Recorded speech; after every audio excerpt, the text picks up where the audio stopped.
Hello and welcome to the Audio Epics podcast. This is yet another storytelling episode. If this is the first time that you visit our YouTube channel or listen to our podcast, you might not know that at the core what we really are is we tell our own stories. We create fantasy, dramatized audiobooks and audio drama. The Witch Hunter series is our main project. And so if you're interested in that, look around on our YouTube channel or scroll down back into the depth of our podcast feed and you will find our own stories. And here is this week's conversation. Hello and welcome to another Audio Epic Storytelling Podcast Extravaganza. I am Domien. I'm Eline. And today we have a very special topic for you in store. It's about storytelling in TV shows for children. Small children. Yeah, we kind of came up with the idea because our son is a little toddler now. He's about 2 years old. And we have discovered lots of TV shows for children on YouTube lately. Yeah, we sure have. Yeah, and we have seen the very same episode hundreds of times. Mm-hmm. So we're kind of familiar with them now. And what's very striking about all those children's programs is that there are some really weird elements in the storytelling that almost all of these programs have. Yeah, in fact, I would say all of them. Yeah. So this is something that's quite fascinating. Why is children's TV programming so bizarre? Yeah, because if you tell people without children about them, they're like, whoa, Yeah. what have these people smoked while they were writing that? You see one eyebrow raise and yeah. Yeah. So let's play a game. I'll describe a TV show and you tell the audience what I'm talking about. And then Okay. it's your turn. Okay. So here goes. There's this show. All the characters are animals except for the celebrities, who are fruits and vegetables with arms and legs. The only humans in the world are Santa and the Queen. It has a very British vibe to it, lots of humor. The characters are all flawed but still lovable. It's set in a strange kind of future that kind of got stuck in the 90s, in which everyone lives on a hill. And muddy puddles, and especially jumping up and down in them, is the answer to pretty much every problem in that world. Yeah, what you've just described is, of course, Peppa Pig. And it's I think, our favorite for both of us. Yeah, it's a very popular show as well. Yeah, one of our favorites, certainly, of these kids' shows. Because, to be honest, there's a lot of shows for little kids that we do not enjoy.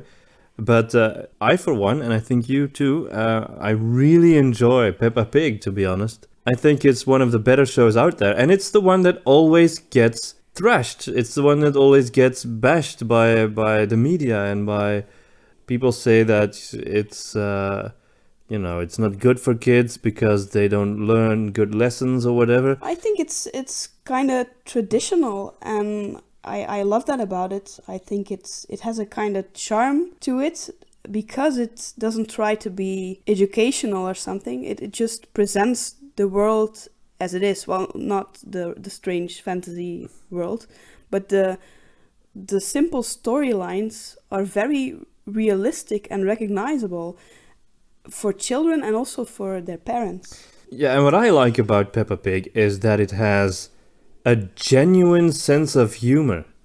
I mean, a real sense of humor, not like a bunch of adults sitting in a room and saying, what do little children like? What makes them laugh these days? But, just genuinely, including funny moments that anyone can enjoy, that parents can laugh with also.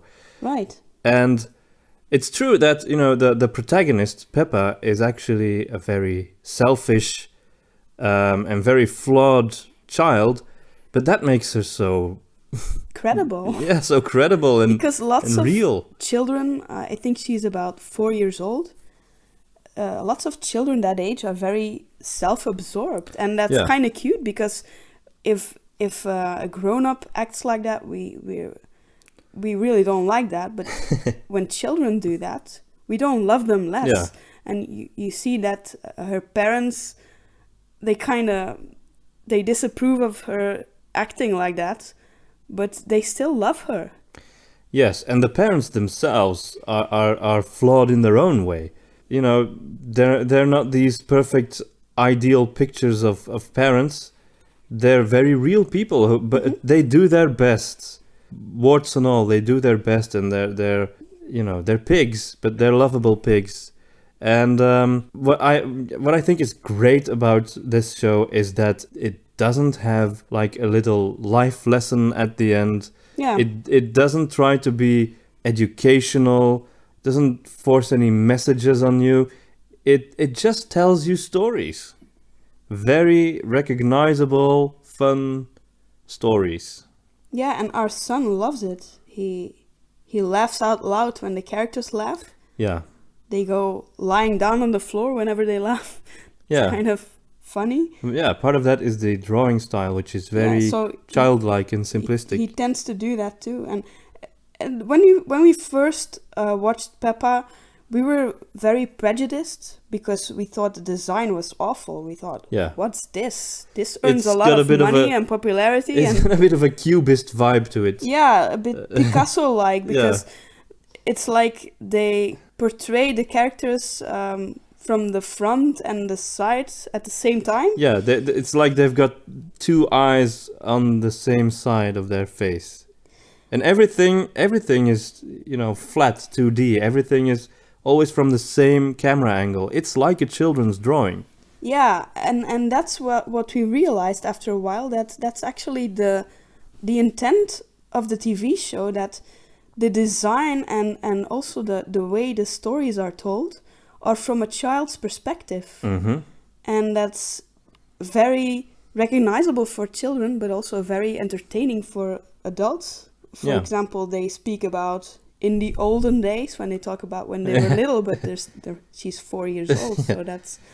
And I really enjoy the very British feel to it, And that's one of the things I think, the fact that it doesn't have that sort of corny element, that sort of talking down to you. It doesn't have that, and I think that's because it's English. American shows are far more likely to have that. Yeah, and it has these charming little absurdities. Yeah. Like when they go on a holiday, they just put the luggage on the roof. They don't even fix it or something. Yeah. Just you put the luggage on the roof and then you just take off with your car.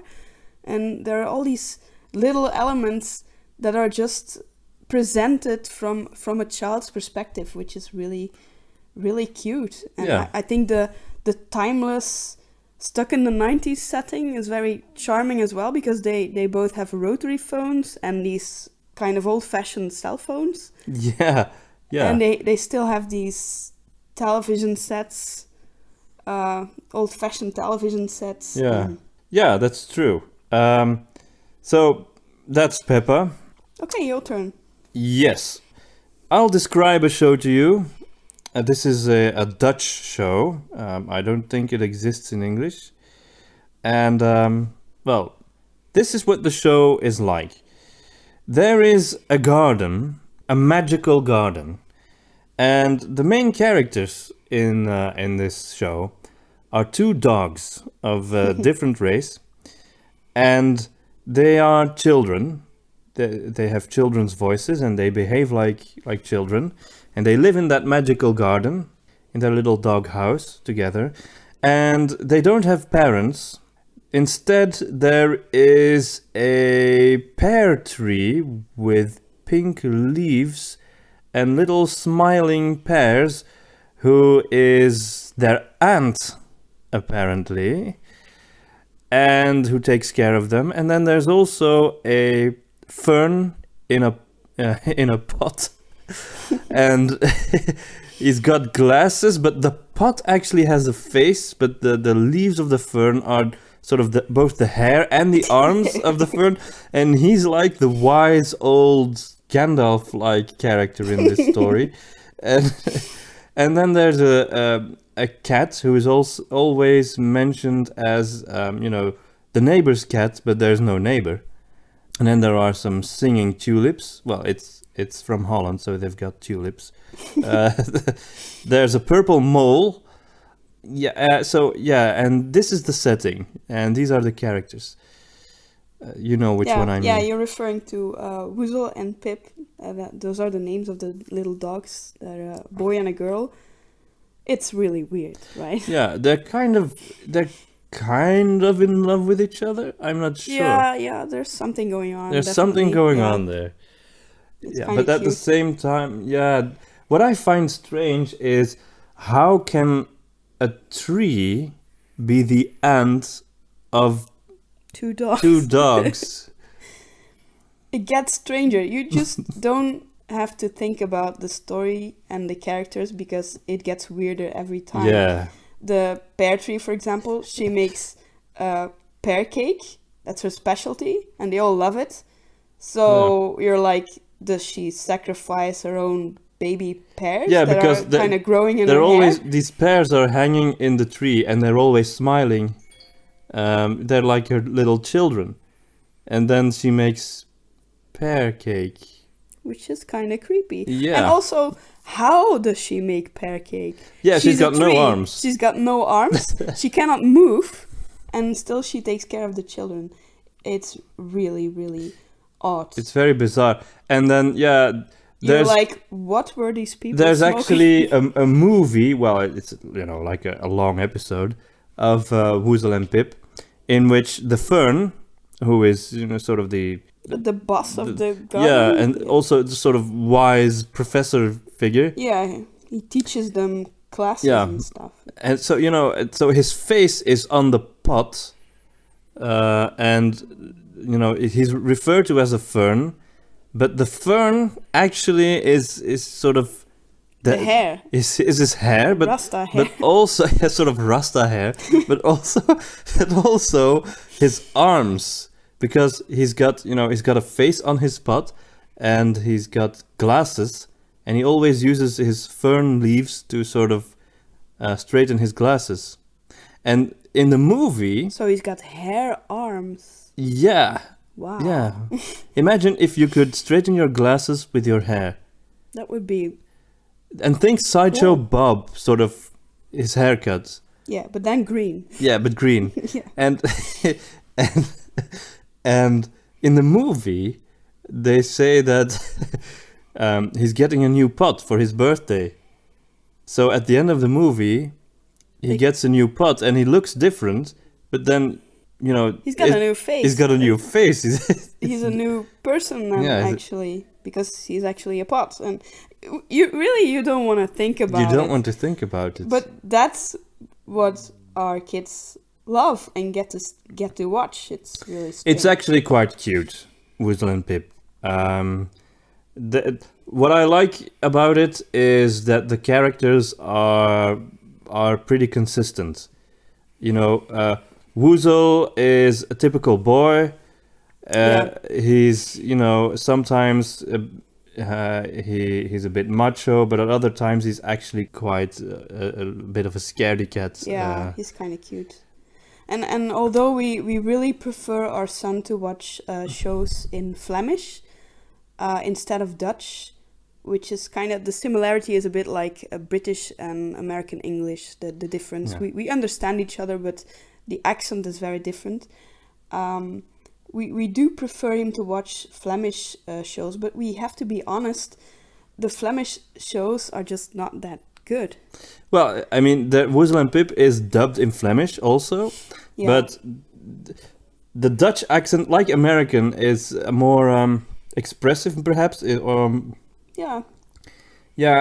more suitable for these playful children. Yeah. And also the voice actors are much better in they Dutch. Are they've got more energy. There's people from the Netherlands have more of a natural energy to them. Yeah. They're more like we Flemish are more low key. The Americans of the Dutch speaking. They very much are. Yeah. And so I like the fact that Woezel is he's this cute boy who always wants to make an impression, but he's Pip, the girl. Yeah, the girl Pip she's more the adventurous type. Yeah, she wants to get dirty and smell like mud. And yeah. And they have a nice dynamic to them, but it's still very weird. It's a very strange show, and it also has a narrator who is, I think, very condescending. Yeah, she's very belittling. Yeah. I think lots of shows just underestimate the intelligence of children, and they start giving these explicit lessons. Okay, I'll describe another one. This show is about a rabbit child who plays with his friends, and one of his friends is a girl elephant, for example, who is exactly as big as he is. And all the animal children have one parent of the same sex who is smaller and a more abstract version of the animal they represent, more like a wooden doll puppet version of themselves. So when you have the rabbit, which is actually the main character, he has a male parent who kind of looks like a rabbit if you know it's a rabbit, but very much an abstract version of it, and a woolen puppet kind of rabbit. It's really weird. And also the parents are smaller than the children and just graphically less detailed. So you know what I'm talking about. That's a very strange description. Yeah, you're referring to Bing. Yeah. And Bing is a show that I don't really like. I think there's just something decidedly disturbing about it. I really don't like the fact that it's this strange universe where the parents are smaller than the children, and the children are apparently being raised by sort of lesser versions of themselves, the kind of stuffed toy versions of themselves. Yeah, it's strange, and also. And at the same time, these parents are like these very idealized parents, you know?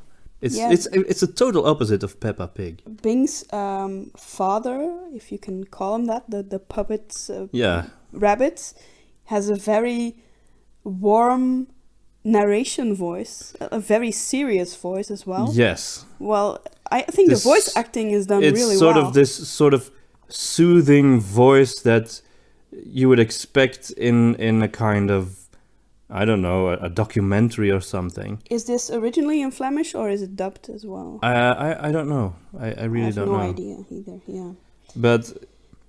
And it's very, very sort of educational and pedagogical. Yeah, that's what's kind of annoying about it. It always has this clear lesson, finger pointing. Yeah, sort of very, always trying to teach you something. In fact, they even, before the show closes, they always repeat what, the lessons that our characters learned. Yeah, what happened that day, kind of a summary. It has no sense of humor. No, it's very serious. Yeah. It's true. It's weird. It's weird and serious. Lots of these children's programs are. The way it makes me feel when I see it is like this is a show that was developed by a team of psychiatrists and pedagogues who have no children. Yeah, who know everything about children in theory, except how to entertain them. It's got a very cold and clinical feel to it. And who had very weird relationships towards their parents, apparently. Yeah, so it's weird. Bing gets a thumbs down from me.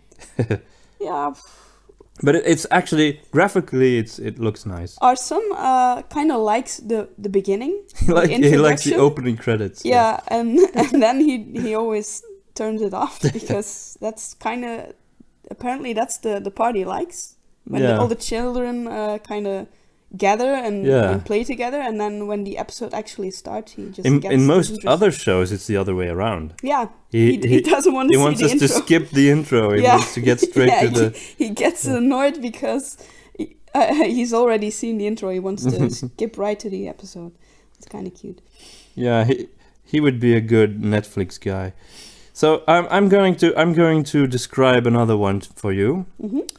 This is a show that takes place either in the distant past or in the far future, or perhaps a combination of both, because all the characters are dinosaurs, but they are also vehicles, or sort of robot vehicles, transformer type things, but they are also dinosaurs. And and they've got friends who are like these little lizards who are screwdrivers and and drills, and they sort of repair the dinosaur vehicles type things. Could you be referring to dino trucks? Yeah, dino trucks. That's a show that I think is pretty charming. Pretty charming. I mean, it's dinosaurs and it's trucks. If I would have had that when I were a child, I would have gone nuts. Yeah, awesome. That's true. When I was a little kid, I was a huge Transformers fan. In fact, I remember when I went to school when I was 6 years old, what we call first grade here in Belgium. I used to always look forward to Saturday, because then Transformers would be on TV. Aw. So that, to me, that was like the best day of the week, because Transformers was on TV. I'm afraid I missed that because you are 3 years older than I am, and I kind of missed on the entire Transformers thing, especially the animation series. I've never seen that. Yeah, I mean the animation series. Yeah. But the Michael Bay movie was our first date movie, right? Yeah, that was our first date movie. Very romantic. Anyway, Dino Trucks is very much like Transformers, I think. It's got a lot in common. Let's see, what else can we talk about series. There's this other series, Dutch series as well. It's called Yoki and Jet. It's about a kind of a jester and a little bird who travel around in a hot air balloon, and they kind of visit another country every time. Mm-hmm. And they take part in an activity with someone they've just met, and they always learn something, and they take a picture and they leave again. That's kind of the concept, right? Yes, and it takes place in a version of our world where everyone has got a big red clown nose and invisible arms and legs. Yeah, right. Which makes perfect sense, of course. Of course. And it's created by the people of the Efteling, which is, in my opinion, the most awesome theme park ever in history of We're everything. such big fans of the Efteling that we've been there twice this summer. Yeah. Yeah. Yoki and Jet, there's some rides that include these characters. They were created by Efteling. Yeah, especially for the smaller children, Yeah. like toddlers. They really enjoy that. And it's it's got its own show on YouTube. It's quite well done in terms of the animation. I like the fact that you visit all these exotic locations. They've got a bunch of fun songs as well. There's a song about eating pizza. There's there's a song about a playground. It's very lighthearted. Yeah. It doesn't have that heavy serious vibe that I get from Bing. I like it, but there's the same sort of narrator who always comments on what our little jester is doing. Yeah, and another female narrator. Yeah. It's often the females, I think, are most annoying because they have they often have this teacher-like voice that says, "You cannot do this." Yeah, she always says, "Malle Yoki," which translates as, silly Yoki. Yeah, it's kind of condescending. Yeah. I don't really like children's shows that are very condescending. No, I agree. There I are feel the same way. lots of shows that our son watches, but maybe you should talk some more about the series from your childhood that you really liked. Yeah, I already mentioned Transformers, of course, which I loved as a kid. I especially loved Optimus Prime. He was my hero because he was a robot who could turn into a truck, and I find that very admirable. What else is there? I have to start thinking about my childhood, which is very difficult. Traumas and all. No, actually, I had a great childhood. For me, Sundays were my favorite day of the week because you had, which was very popular in Flanders, was Samson. Which Yes. as a child, I was one of the only children who didn't really like it. I loved their songs. Wait. But I didn't. You really have to describe Samson Yeah, right. to our listeners It's because it's about everybody knows it here. it's But- about a guy with a dog who can talk. It's a bobtail. It's live action. Yeah, he has it's a long-haired dog, a bobtail, so that's probably why it's called Samson. And it was very popular in my time, but I didn't really like it because So it's a grown man who lives alone in a house yeah, with his dog. a bachelor. And Yeah. yes, and the dog can talk. Yeah, that's kind of and then just lots of things happen in the village. You have the mayor who drops by, Yeah. the hairdresser, the local hairdresser, who is also an opera singer. But what always kind of annoyed me about it was that the characters were just these very selfish people. Actually, Yeah. Everyone except the dog. the main character was okay too, but he was kind of a wuss because he was in love with this female who you never saw on screen. She was kind of a mystery, which was kind of nice and original, but she treated him like shit. And he just kept dreaming about her and loving her, and you were like, dude, move on. Yeah, and he had this big rival that he was always talking about, whom Yeah. you also never get to see. And lots of characters you didn't really get to see, but by the time my sister was watching the same program, it had evolved, and you saw more locations and more characters. In my time, it was longer. It was about an hour long, but you had these short animation shows in between as well. Right. And that's what I watched it for, because you had the Smurfs. I was a big fan of that. Yes, we should definitely talk about the Smurfs I in a really minute. loved the Smurfs, so that's actually why I loved watching it. I want to mention the Smurfs in more detail because we've recently rediscovered the Smurfs. The older episodes from, I don't know, I think the 70s or 80s Yeah, of the Smurfs. I know that there were some movies made a few years ago. I haven't watched those. me neither. They look like crap to me. But the animated TV series of the Smurfs, which we now started watching again thanks to our son.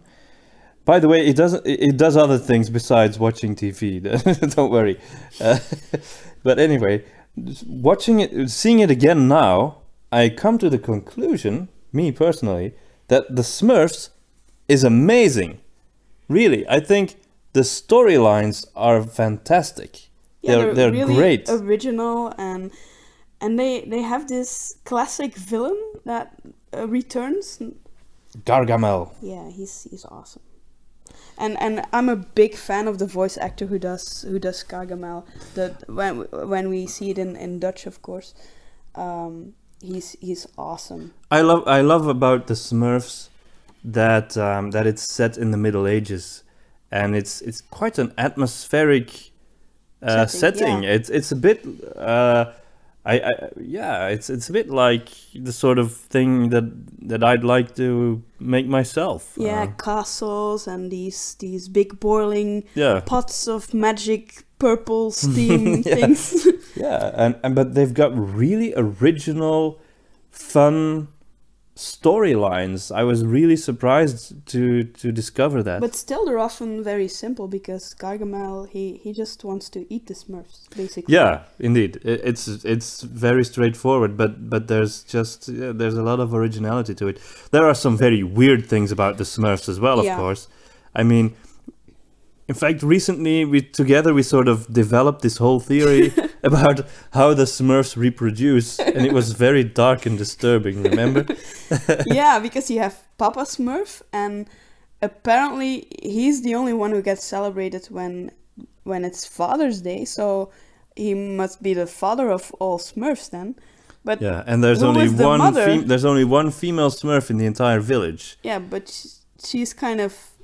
She has a daughter-father relationship towards him, Yeah. which is kind of weird. Yeah, so my theory is that at one point, one of the Smurfs is chosen to mate with Smurfette, and then she gets pregnant of 100 new Smurfs, and all the other male Smurfs are killed, and and the new babies they sort of reproduce, replace the entire Smurf population, and the chosen Smurf becomes the new Papa Smurf.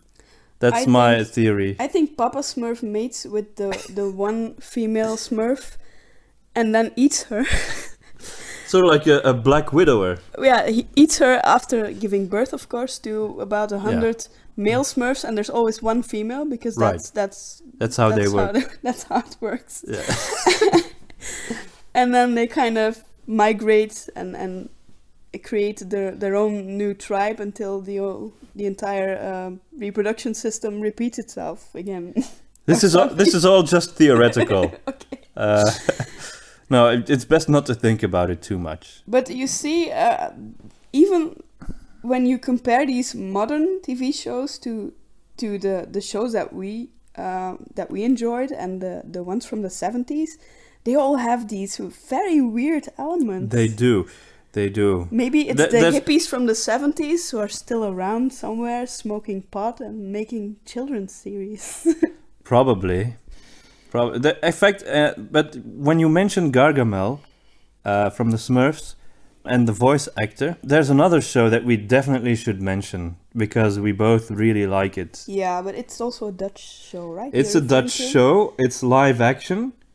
And who's going to describe it, you or me? Oh, you can describe it if you like. Okay, so this is a live action show. And it's about a clown and an acrobat who are best friends, but they live in a caravan. Well, that's a very Dutch thing, isn't it? To live in a caravan, Yeah. in a trailer. Yeah, like a circus trailer. Yeah, but you never see any other circus people. It's always just the two of them. The story always takes place when they're on holiday after a tour or something. Okay, yeah. And well, the show is called Bassie and Adriaan. Another show that is just legendary in the Dutch-speaking world. Everybody knows it. Yeah. Everybody. I absolutely loved it. That's actually the main reason why Sundays were awesome. Yeah. When I was a child, I always wanted to watch that. And it's parents knew that. Lots of babies were created while the show was on because children they were gone for an hour fixed and they just... So what's so great about Bassie and Adriaan? I think what made the show great was that it was always an adventure. These guys, they went on a big adventure.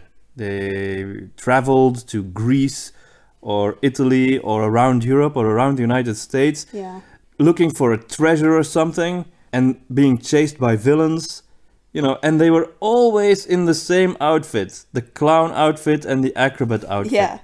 The clown guy, he always wears his clown makeup. Even when they were in the desert and it was 50 degrees Celsius, they were still wearing their suits. Yeah. And there were these villains, also fixed villains, Yes. bandits, thieves actually. And the leader was the voice of Gargamel also. Yeah, and I absolutely love that voice actor. And he played the main villain, the Baron. Yeah. In America, he's called the Genius. But he is awesome because he has a temper problem, which makes him very funny. Right. Yeah. And the kind of running gag is that he breaks his phone all the time when he when he's on the phone with the other villains. Right. And he also has about 2 or 3 sidekicks every time, but they kind of change sometimes because every boss has his problems with his staff now and then, and he was no exception. So he kind of had different villains sometimes in other episodes. I really loved the one where they did this entire journey through America. Mm-hmm. You get to all these places in America, but you learn things about it. Yes, about the sequoias, about all these different places. I really loved. It's very educational, but not in this sort of belittling way. Yeah, it really just tells you interesting facts about places that they visit. And it kind of started my love for language, because there's also this series that takes place in Europe where they have to find these parcels. Right. And you learn things about each country, and what they always do is they sing a song teaching you a couple of words in every local language. Right, and yeah. I really knew all the songs by heart when I was a child, and I was very proud when I actually went to Spain that I could say a couple of these words. Yeah. It was awesome. So yeah, we've listed a bunch of crazy kids shows. We haven't really delved very deep into the storytelling aspect of it. Is there anything you want to say about that in general? Yeah, I think weirdness is definitely and absurdities are very nice. They're funny often. But yeah, there's this point where it can get disturbing, and I think with children you always have to keep in mind that you can really confuse them, because they're trying to make sense of the world, and if you present them with too much weirdness, I'm not sure if they can actually get that. So you prefer simpler stories for children's shows? Yeah, I think you can put a lot of originality and thoughtfulness into the characters and the setting. Mm-hmm. And like with Peppa, you kind of, the part of the fun is the recognizability. Also for children, you notice that the times when they laugh and they really enjoy a TV show is the times when they recognize something that's recurring, that comes back, like a song that returns, or a certain character behaves in a certain way, and that returns. So I think this element of recognizability and recurring elements are very important for children. The way they use music in children's shows, often it's these small, simple little tunes that return, but it works very well. You can just make clear that the villain is arriving, or that something adventurous is going on, or something exciting, something scary, and children really pick up on that. Even though it's on a subconscious level, I think music plays a very important part in the way children's shows work. I enjoyed doing this episode, talking about all these different kids shows. And of course, we would like to know which were your favorite shows as a child, and what did you like about them? What did you think was weird about them? What did you dislike, perhaps? We're just really interested in what your favorite shows were as a child. Maybe still. Yeah, sure, why not? I mean, you can still enjoy kids shows, nothing wrong with that. Yeah, the best ones are timeless, and you can rewatch them 20 years later and say, wow, that's Like- actually well done. Like the Smurfs. I'm serious. I think it's great. Okay, so that's all for us for this week. We'll be back next week with another in-depth discussion on quantum mechanics. Or In storytelling. In storytelling. So, yeah, talk to you soon. Bye. That was it for this week. Please take a look at our Facebook page, Twitter, visit our website, audio-epics.com, our Bandcamp page, which you can also find through our website. Be sure to comment, of course, on YouTube if you feel like it, or send us an email. We always like to get some feedback. And next week's episode will be about vampires. See you then!